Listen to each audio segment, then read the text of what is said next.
And whether you're here with us here at the Alfond Inn or joining us via Orange TV, welcome to the 2020 State of the City Luncheon. Thank you to Orange TV, and we're delighted that you can help us share this event with so many members of our community. Our Chamber's impact is greatest when we're partnered with community trustees like the ones who have chosen to sponsor our event today. We're extremely grateful to ACI Architects and Advent Health for presenting today's luncheon.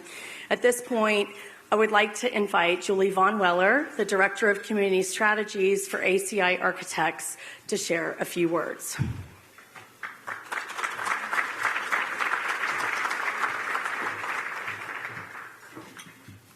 Good afternoon. Thank you. My name is Julie Von Weller, and I am here with ACI Architects, who is a proud sponsor of today's gathering and has been headquartered here in Winter Park for the last 24 years. Okay, now I'm going to ask everyone who's able to please stand up. Don't be scared. I'm pretty sure someone's watch has gone off that says it's time to stand. And our co-sponsor, Advent Health, I'm sure will tell you it's good with circulation. So please join me in standing if you are able to. Right? It's good for circulation. Perfect. Okay. Now I'm going to just ask a few questions. Like I said, it'll be painless. The first one you hear that applies to you personally, please sit down and remain seated. Number one, did you grow up in Winter Park? Okay. Number two, are you raising kids or have you already raised your kids in our great city? The first one that applies yes to you, yes, please stand. Please sit. Okay, number three, do you work in Winter Park?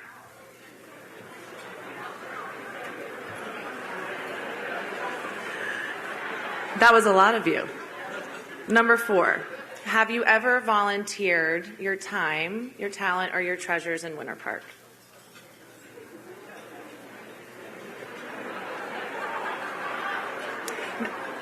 By the way, it's really wonderful if you're still standing, so don't feel left out. Number five, have you spent time in one of our parks or out on one of the lakes on the fantastic Winter Park boat tour like I was able to last night? Okay, look at that. Nearly all of us are now sitting. For those of you who are standing, you are the most important people in this room. As those around you have the opportunity to share with you all of the amazing things in our beautiful city. Go ahead, you can sit down. Okay, for everyone here is connected by some thread of the fabric of Winter Park. I am lucky enough to have been able to answer yes to all five. I know many of you are as well. Those of you who answered yes to just one, or even none, are just as meaningful, for all of us matter. I was at a commission meeting a few weeks ago. Maybe some of you heard about it. It went quite late. It wasn't my first meeting, but it was telling. The most meaningful thing I heard from the 11 hours of sitting there came at the very end, when someone from the public said, "I wish we all cared about each other as much as we care about the important issues that are facing our great city." As we move into 2020, imagine if we followed the thoughts of Daniel Burnham, one of the great fathers of modern architecture, who went on to do the master plan of Chicago. He said, "Make no little plans. They have no magic to stir men's blood, and probably themselves will not be realized. But make big plans. Aim high in hope and work, remembering that a noble logical diagram, once recorded, will never die, but long after we are gone will be a living thing, asserting itself with ever-growing insistency." Now, this is my favorite part. He says, "Remember that our sons and grandsons, and might I add, daughters and granddaughters, are going to do things that would stagger us. Let us your watchword be order and your beacon beauty." In the architecture world that we at ACI Architects live and breathe in, some say this statement is the most famous in urban planning, and it has been quoted and requoted for much of the 20th century. Now let us think about how we all could apply this ethos to our great city as we plan and make decisions that are not just for us, but for those who will come after. For we will only continue to find sustained success through honoring our heritage while also threading what connects all of us to the fabric of today and tomorrow's Winter Park. Remember that last bit when he said our sons and grandsons are going to do things that would stagger us?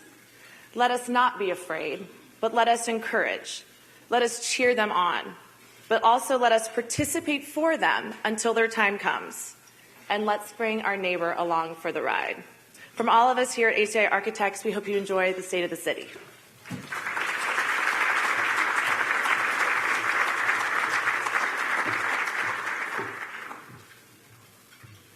Thank you, Julie. Next, we'd like to ask Justin Birmele from Advent Health to come up and share a few words. And so that you know, Advent Health is the generous donor of those adorable little gift bags on your tables. We hope you'll take them at the end of the lunch. Please do join me in welcoming Justin.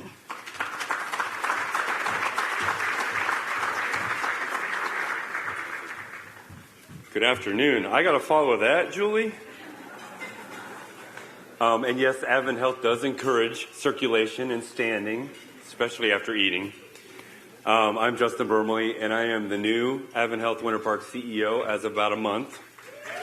So, thank you. No, not new to working in Winter Park. I have been at the hospital for a little bit, but new to the position. So I appreciate being here. Thank you to Betsy and the Chamber for hosting this fantastic event. A little intimidated up here with all these faces in this crowd. A lot of people I know, so that should make it easier. But Advent Health has had a long-standing commitment to the community. Winter Park Hospital has been in this community for more than 60 years, so you know what we do and you know how we've been doing it. But I'll tell you, with all the commercials recently, you've probably noticed that Advent Health is changing the trajectory of healthcare now. We're looking at a whole new way of doing things in healthcare, and one of them is by describing whole person care, or feeling whole. It's meaning taking care of more than just the body, but also the mind and the spirit. This commitment to whole person care is one of the big reasons why we partnered with the Winter Park Health Foundation and got that Center for Health and Wellbeing built. If you haven't been there, it's a pretty cool building. A lot going on, but we're just only touching the iceberg tip on what we can do with that building, and that is truly defining what it means to feel whole. In addition, you notice the landscape has changed a little bit on Aloma there. The Nicholson Pavilion was finished and wrapped up at the end of last year, all private beds. Including an inpatient rehab that is so state-of-the-art, the first of its kind in the nation, with all kinds of technologies and devices that are helping people feel whole. If you're a stroke patient or a spinal cord injury, you're getting up and renewed and recovered a lot quicker than any other means that we've done it in the past. This spring, very excited because the team deserves this. Our EMS and firefighter and police departments deserve this. We are building a brand new emergency department right there on Lakemont. If you've been on Lakemont, you understand the challenges that will bring, but I promise we are going to make it as easy as possible. 32 beds, exciting stuff, and it's going to really vitalize that Lakemont Road on top of it. It's going to match kind of the aesthetics of the Nicholson Pavilion. And you know what? Our work is not done. We've got a lot to do. We have neighbors that are struggling. We have seniors. We have children. We have uninsured populations that are really struggling out there. And Advent Health is making a commitment. Access to health care, to mental health, to food insecurity is one of the biggest challenges right now in Central Florida. And we take that very seriously. Advent Health uses a study known as the Community Health Needs Assessment. And what we do with that report is we go out and we find where in the community we need to volunteer our time and our investment best. And we're doing it well, and we're not done yet. But we can't do this alone. It's vital that we partner with our community members. Winter Park is one such example of a successful partnership. We've accomplished so much together, and I know we will help continue to make Winter Park a healthy community. So with that, it's an honor to be the new Advent Health Winter Park CEO. It's not something I take lightly. I truly mean it when I say it. I care about this community, and I care about my team. It's a high calling, and my team and I have some work to do. I'll tell you exactly what I told my team when I first started a couple weeks ago. I am committed that no matter what comes up, what changes, what obstacles we encounter, I'm committed to this city and all the people that work here, that live here, and visit here to make our communities feel whole. And that's what I mean when I'm talking about feeling whole. If you've seen the commercials, you know Advent Health is changing the trajectory of how healthcare has been done before. And I'm happy to be part of it. Enjoy the rest of the day. Thank you so much for having me speak.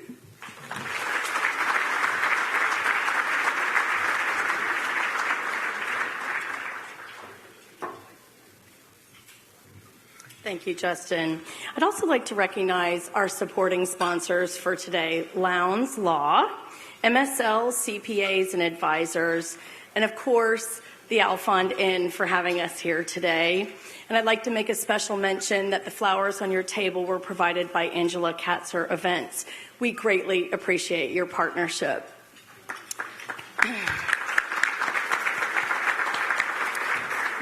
Before I invite Mike back up on the stage, I do want to take a point of personal privilege and thank our amazing team at the Chamber for executing to perfection today. Thank you so much to my team.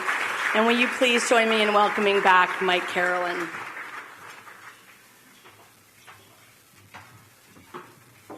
Thank you, Betsy.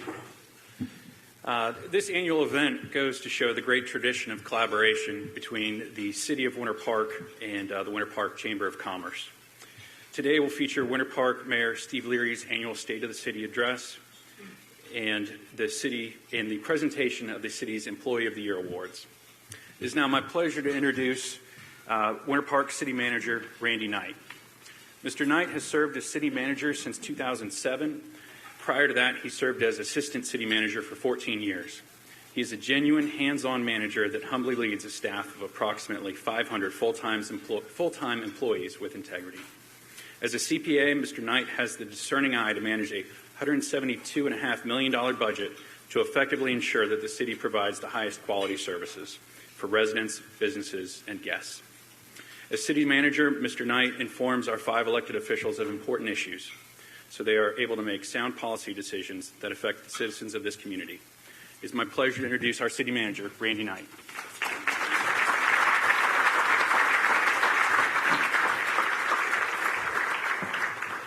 Thank you, Mike, and thank you, Betsy and the Chamber, for giving us this annual opportunity to recognize the City Employees of the Year. And also thank you to the Mayor and City Commission, because their support for those employees is what makes it all happen. And I'm proud of all of the employees of the city, but we got some special ones to recognize today. We have partnered once again with the Orlando Federal Credit Union to present this highest honor that we provide to our Employee of the Year.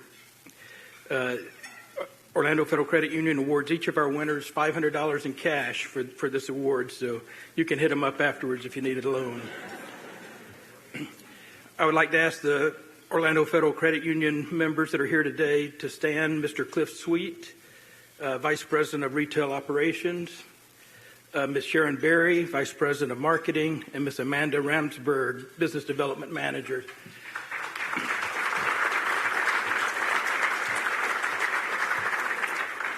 We want to thank you each for the generosity that Orlando Federal Credit Union provides to the city employees and for sponsoring this award.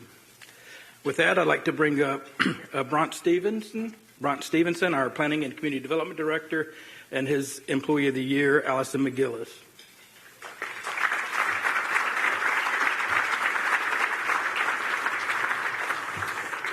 Thank you, Mr. Knight.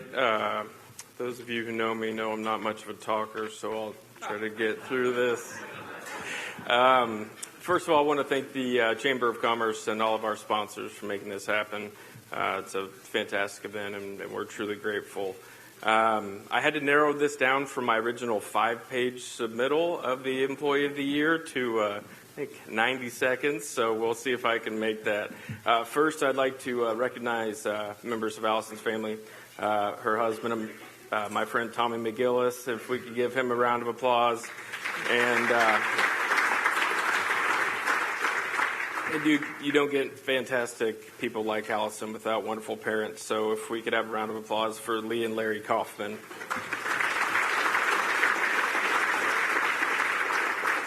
And we can't forget that there are two dogs watching right now on Orange TV, Gabby and Emmy. Hi.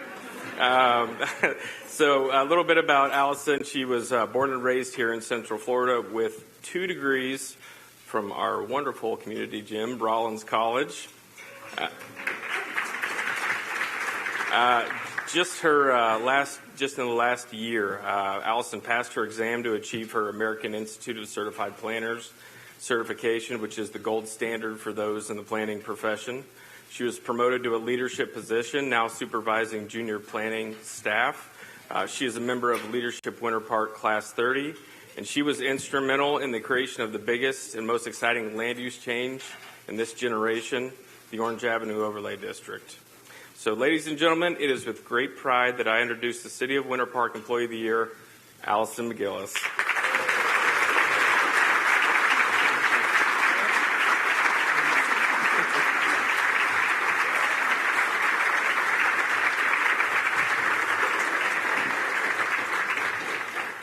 For those department heads that had the over on whether he'd go over 90 seconds, you win.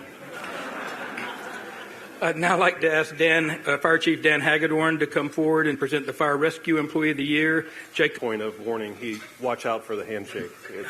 It's like a vice. But seriously, his representation of the city and the department was no greater than his actions of April of last year.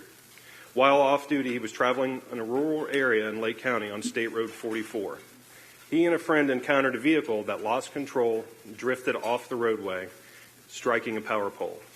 The vehicle rolled over and finally came to rest on its side, partially submerged in a retention pond. Despite the down power lines and the danger of the vehicle rolling over into the water, he was able to climb on top of the vehicle, break out a window, and to gain access to the interior of the car. Keep in mind, he had no tools or equipment with him that he would normally have in his typical capacity. Once inside, he found 3 young children struggling to keep their heads above the water. With the help of his friend and other bystanders who stopped to help, the children were lifted out of the vehicle and moved to a safe area for treatment. He then returned to the vehicle to remove the driver, where he found an adult female completely submerged in water. He was able to free her from the vehicle and move her to a safe area and initiated CPR until the fire department arrived. His actions that day saved the lives of the 3 young girls. For this, he was selected as the State of Florida Firefighter of the Year and was recently recognized in Tallahassee by Governor Ron DeSantis.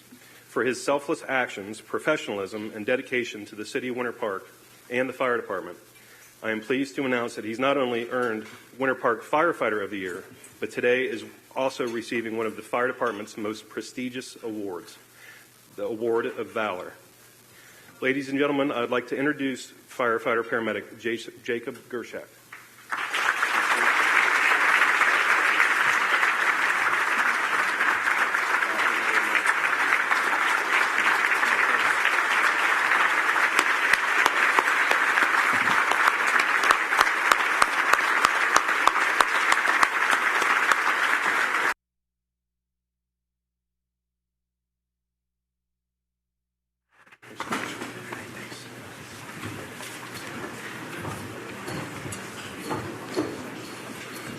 It's all right, Allison. Planners don't get to save lives very often.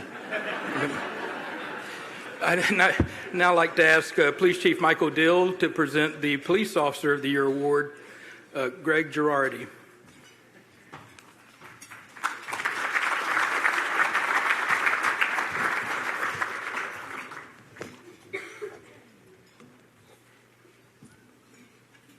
So Chris told me I should lift this up a little bit, so I'm going to see if I can do that. Our new lectern. He wanted to show it off, so I figured that, she figured that I was the appropriate person to do that. So it's my honor to recognize Officer Greg Girardi as our Winter Park Police Officer of the Year. Officer Girardi has been with the City of Winter Park a little over 5 years, going on 6. He is currently assigned to our patrol division and most recently transferred to our day watch after spending the majority of his time on the night shift. We should all have a special admiration for those officers who work the night shift. They're the ones who courageously patrol our streets while most of us are safe at home with our families. They're the ones dealing with the worst of the worst, people under the influence of drugs and alcohol, criminals who loiter under the cover of darkness and take advantage of the innocent. These officers are our nighttime warriors who you may never see or meet as a law-abiding citizen. They're out there putting their lives on the line every night to keep you and I and our properties out of harm's way. As much as he preferred the night shift, Officer Girardi is now enjoying his new assignment on day watch. I'm sure his family is enjoying it too. Officer Girardi is here today with his wife Camilla, his mom and dad, and his mother-in-law. Thank you for coming.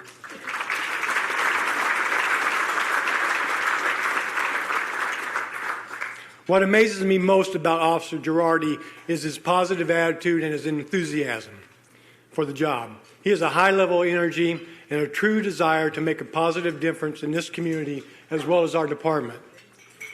In my 38 years of law enforcement, I have never met an officer that loves his job as much as Officer Girardi does. Recently, he came up to me and let me know how much he appreciated the pay increase he got. He said, "Hey, Chief, I appreciate the pay increase, but you didn't have to do that. I would do this job for free."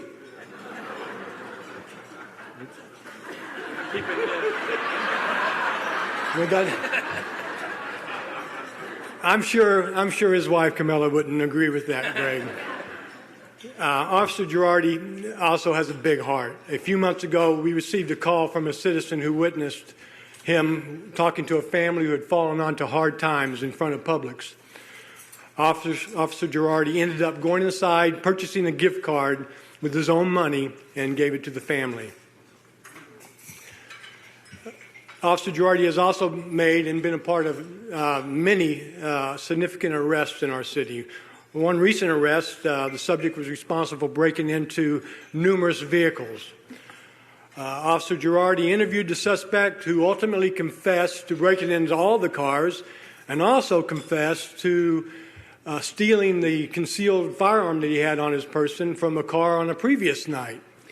So this officer obviously has that good guy personality when people just, hey, tell him everything. Yeah, sure. He is one of our true heroes. He truly cares about keeping our citizens safe and protecting them from harm. It is my honor to recognize Officer Greg Girardi as our Winter Park Police Officer of the Year.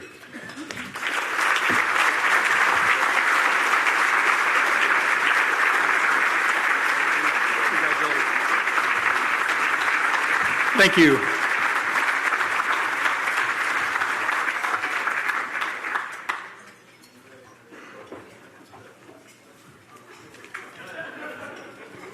Thank you, Randy, and congratulations to all the award recipients.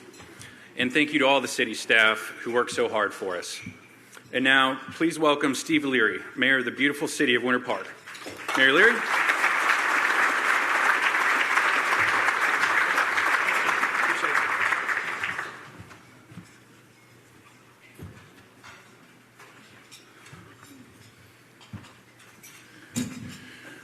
Chief, I'm glad you figured out how to lift this thing, because I wasn't sure I knew. As a long-suffering New York Jets fan, I think that we clapped here more today than we did all last season for the New York Jets.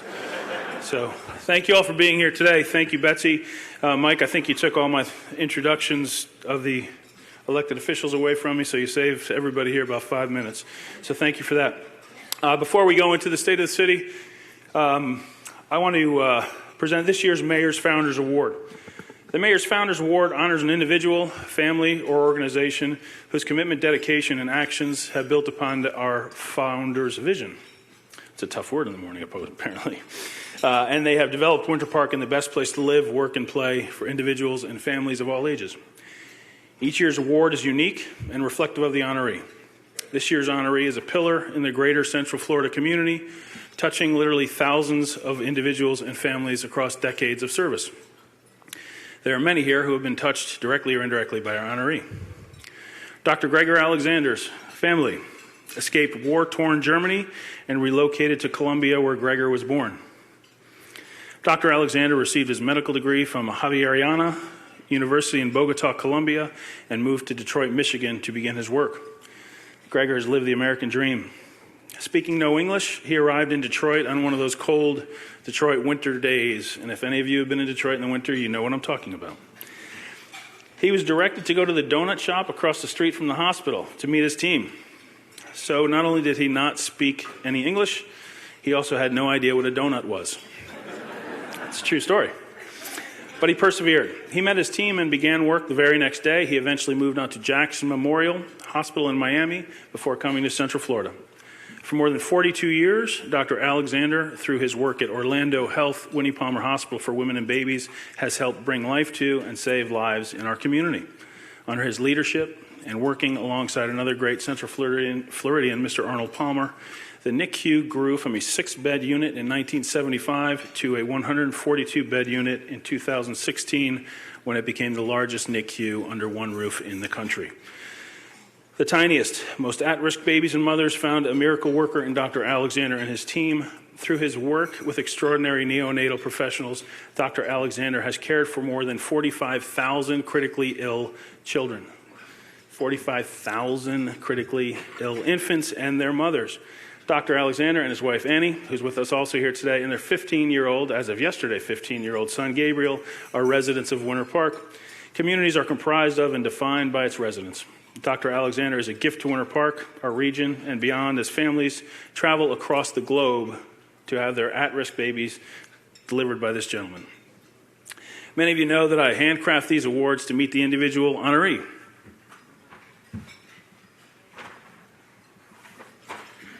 So, this year's award is in the shape of Lego blocks, which the colors are also unique. This is the color of the Colombian flag, red, blue, double yellow. When you separate the blocks, the colors inside are the red, green, yellow, and white logo, or colors that represent Mr. Palmer's logo, because I know how much he meant to you and the partnership that you created to create this great legacy in the Central Florida area. This year's award was also constructed with the help of a mother and triplets who you took care of and who are very dear to me. The inscription inside reads, Dr. Gregor Alexander, 2020 Mayor's Founders Award, Winter Park, Florida, with sincere appreciation for your lifetime building upon our founders' vision. Ladies and gentlemen, Dr. Gregor Alexander.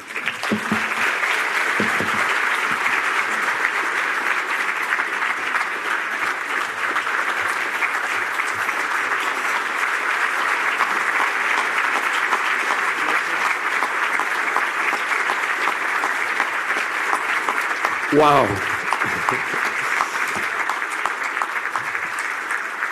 As a baby doctor, I'm not prepared to give too many speeches. As you know, my babies don't talk. They speak different languages and speak the language of love from the heart.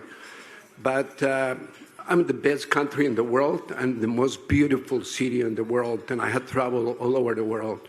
The natural beauty, the community, the family feeling that I have in this city is great. Another interesting thing is I moved to Winter Park 20 years ago, and I built a house that was built the year that previously was built the year that I was born, 1947, by the Showalter family that, as you know, built the Executive Airport. But that house was built in a street that is called Henkel Circle. And as you know, Miller Henkel was the first physician who came to Winter Park in 1883. So it was meant to be.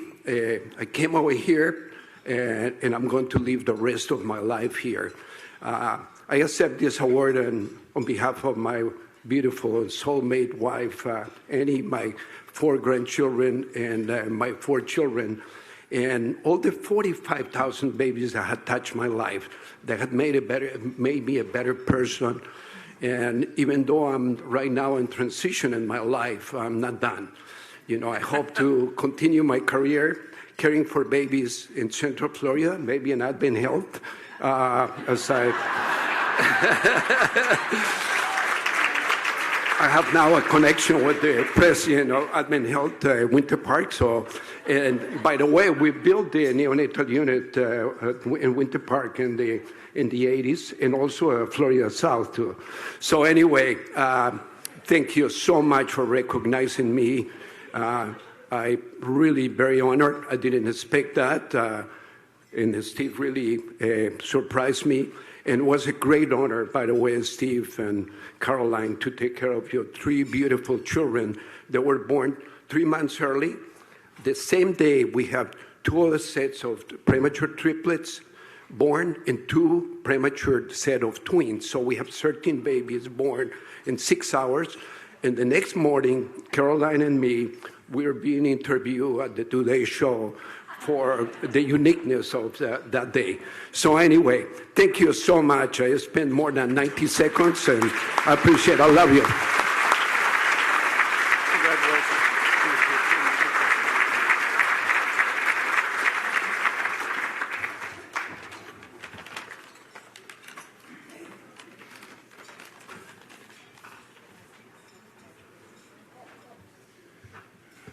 I knew I was going to trip on that if I didn't move it. I can't think of a better person than Dr. Alexander to receive that award. I'd also like to thank the other men and women who are in the medical profession and care for our community on today. We appreciate all your efforts to keep us in such good health. I was going to recognize the elected officials, but I do want to thank all of you for being here today. I really appreciate the partnership and the work you do on behalf of the City of Winter Park, so thank you. A special point of privilege, Commissioner Sprinkle, where'd you go? There you are. And Commissioner Seidler, there you are. These 2 folks are leaving the commission this year in March. I've worked with you both, and just want to let you know you'll be missed on the dais. I know you both stay involved in the city, but folks, please give them the round of applause. They deserve it.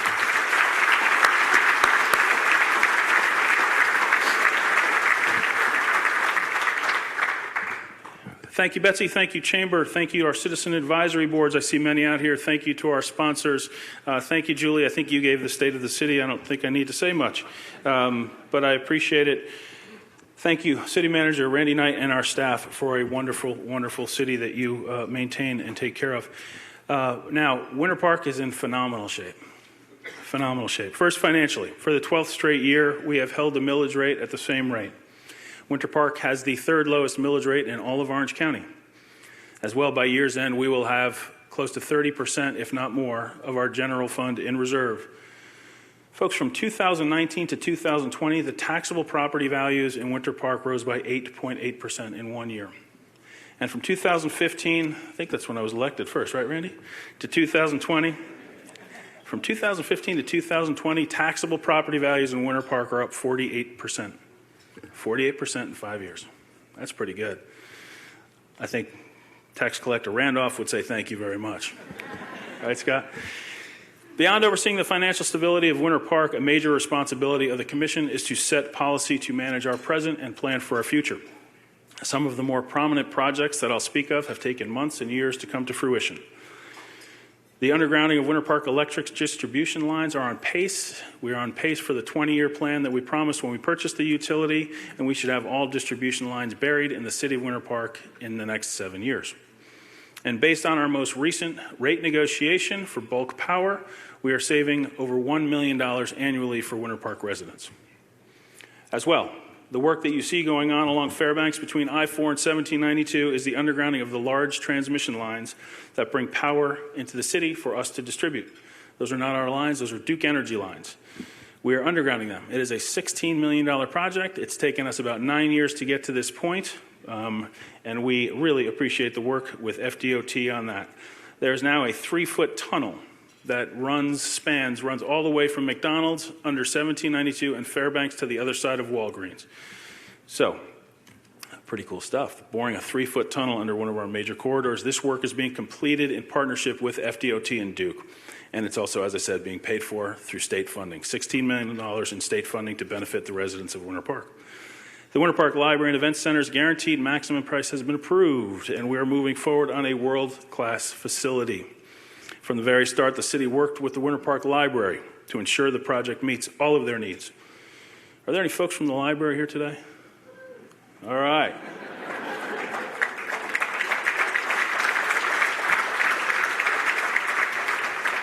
Thank you, Sabrina, and your entire team. You guys have been wonderful in pulling and being such great partners to get us the project that you all wanted.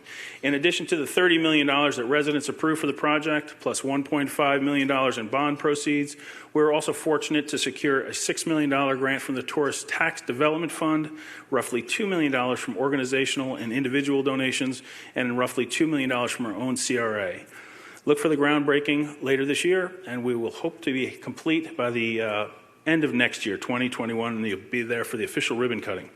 Quiet zones have been installed, and this year is the first year that trains conductors do not need to blow their horns through the city of Winter Park. Yeah.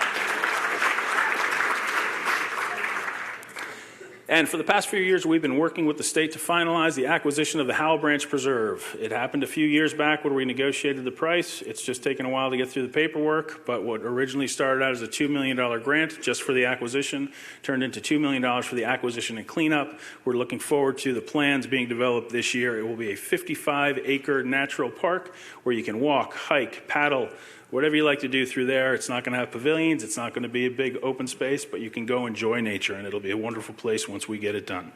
St. Andrews Trails. Yeah, please. A little green space. Thank you, Mike Miller.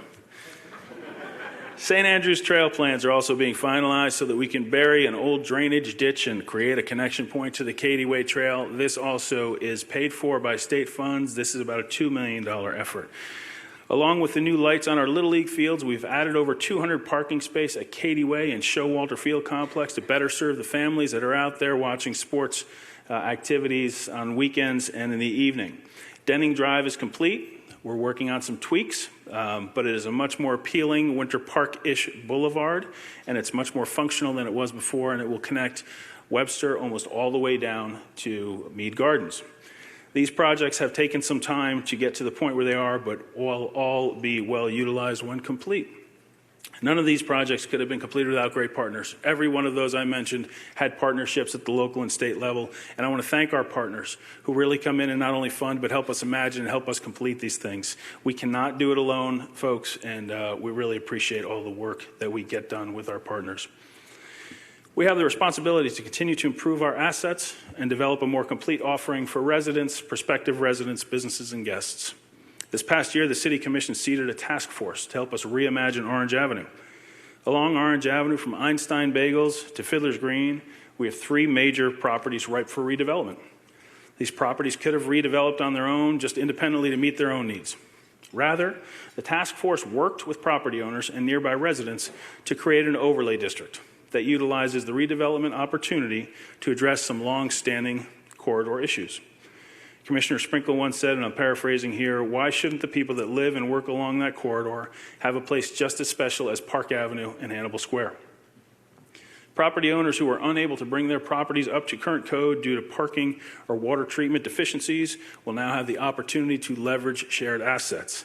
This may take years to realize, but when completed as imagined, we will have another great area for everyone to enjoy. We're also looking at the possibility of purchasing the United States Post Office to expand Central Park. This may be, I think that's Commissioner Cooper, I'm going to guess. Folks, this may be a costly acquisition, but I look forward to the community discussion on it. It's something that we all want to get a handle on. We just have to make sure it makes sense, but again, it will be a community discussion. I look forward to having it. We're also looking at the possibility to create a better parking situation in our core, possibly the construction of an underground garage that adds hundreds of parking spaces to the downtown core, but allows for a surface level green space. We get the benefit of the parking, we keep green space, seems like everybody wins. You'll be hearing more about these items in the coming months. One of the challenges that we face as a city and a region is the unprecedented growth of our community. Can I ask for a show? Now it's my turn to ask for a show of hands. Ask for a show of hands. How many folks were not born in Central Florida, or your parents were not born in Central Florida? Yeah. Look around the room. This is a pretty influential gathering, folks, and the vast majority of us or our parents came from somewhere else. And I hear a lot of comments. All these people that are coming here. We're those people. Yeah.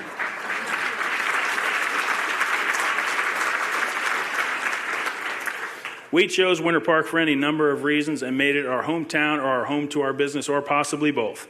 So remember that when you hear these complaints about those people.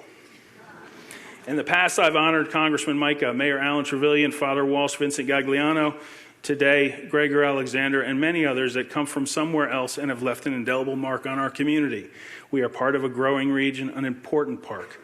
And when it comes with its challenges, I believe you would agree it's better to be part of a growing region than a shrinking region. Regarding the growth in our region, from 1990 to 2017, Orlando grew by 70%. Orlando, actually, I just saw this morning, ranks 10th in cities with more people flowing in than flowing out, by about a 19% more people in than out. Same time period, Orange County grew 97%.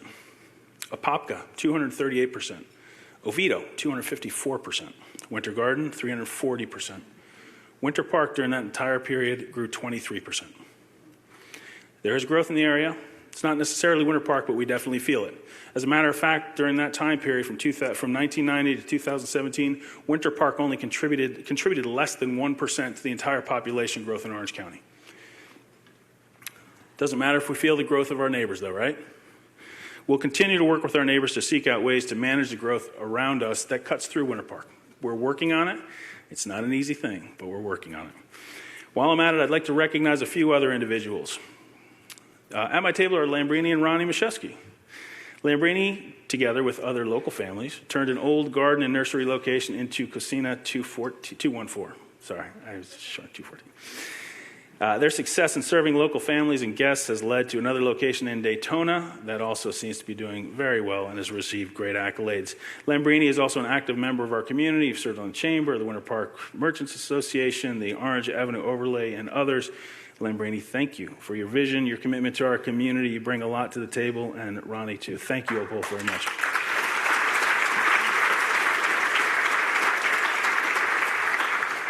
I also have Ron Hightower and Captain Tom Smith at my table. Ron's family owns and runs the Winter Park Scenic Boat Tour. And if you have the option,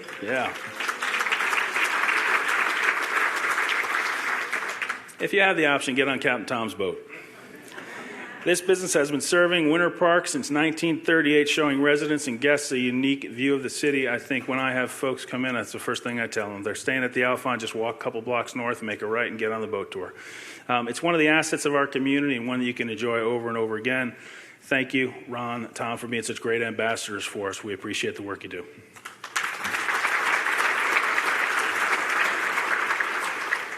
So just some final thoughts. All of these great projects with a reasonable millage rate, money in the bank, great people who call us home or a favorite place to visit. We are a different place. We're a special place. Jane Goodall said, "What you do makes a difference." And you have to decide what kind of difference you want to make. The vast majority of us or our families came from somewhere else, but we were welcomed here. Our founders created this different place. They created a community that welcomed new residents, businesses, and guests. I remember a few years ago when I first was elected to the commission, I said, can we stop calling people from outside of Winter Park non-residents?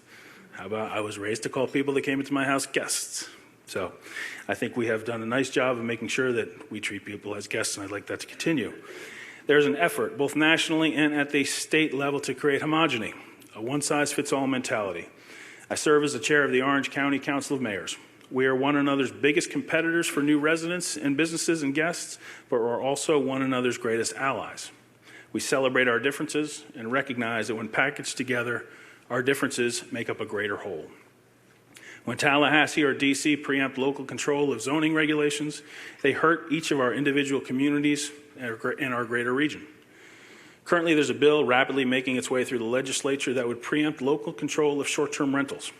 I know many of us here have stayed in an Airbnb or a Vrbo, and we'd like to think that all visitors are as respectful as we are to the neighborhoods that we land in. Some of you may wish to rent your home out to supplement your income or offset some of your expenses. But do you all want all of your neighbors renting their homes out? I've heard somebody say that. I'm okay renting my house out. What about your neighbor? Ooh, no, man, I don't trust that guy. Folks, this is a very slippery slope that has been walked before with little or no input from local communities as to the impact on our neighborhoods. And while we may choose to allow short-term rentals in certain parts of the city or the city as a whole, it should be a local decision. This is just one example, but there are many others. Home rule authority is a constitutionally guaranteed right, as it allows us to maintain our uniqueness and our differences. Preemption has the ability to kill that uniqueness. Anna Escamani, our state rep, is here. Anna, all right. Not yet. I didn't even get to the good stuff about you. Anna and I disagree on things, and that's the wonderful thing about working with great professionals, is we can disagree on things, but you have been a champion for local rights up in Tallahassee, so I appreciate you. Thank you very much.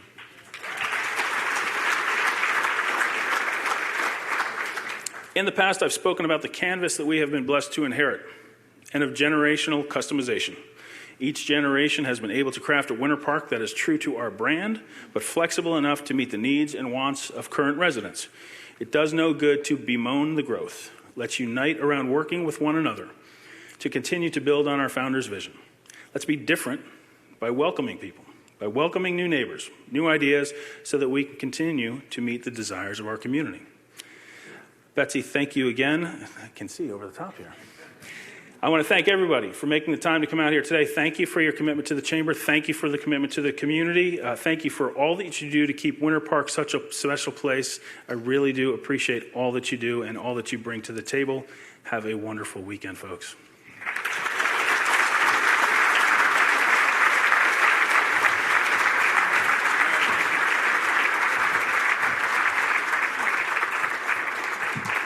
Thank you, Mayor. Thank you, Commissioners, Mr. Knight.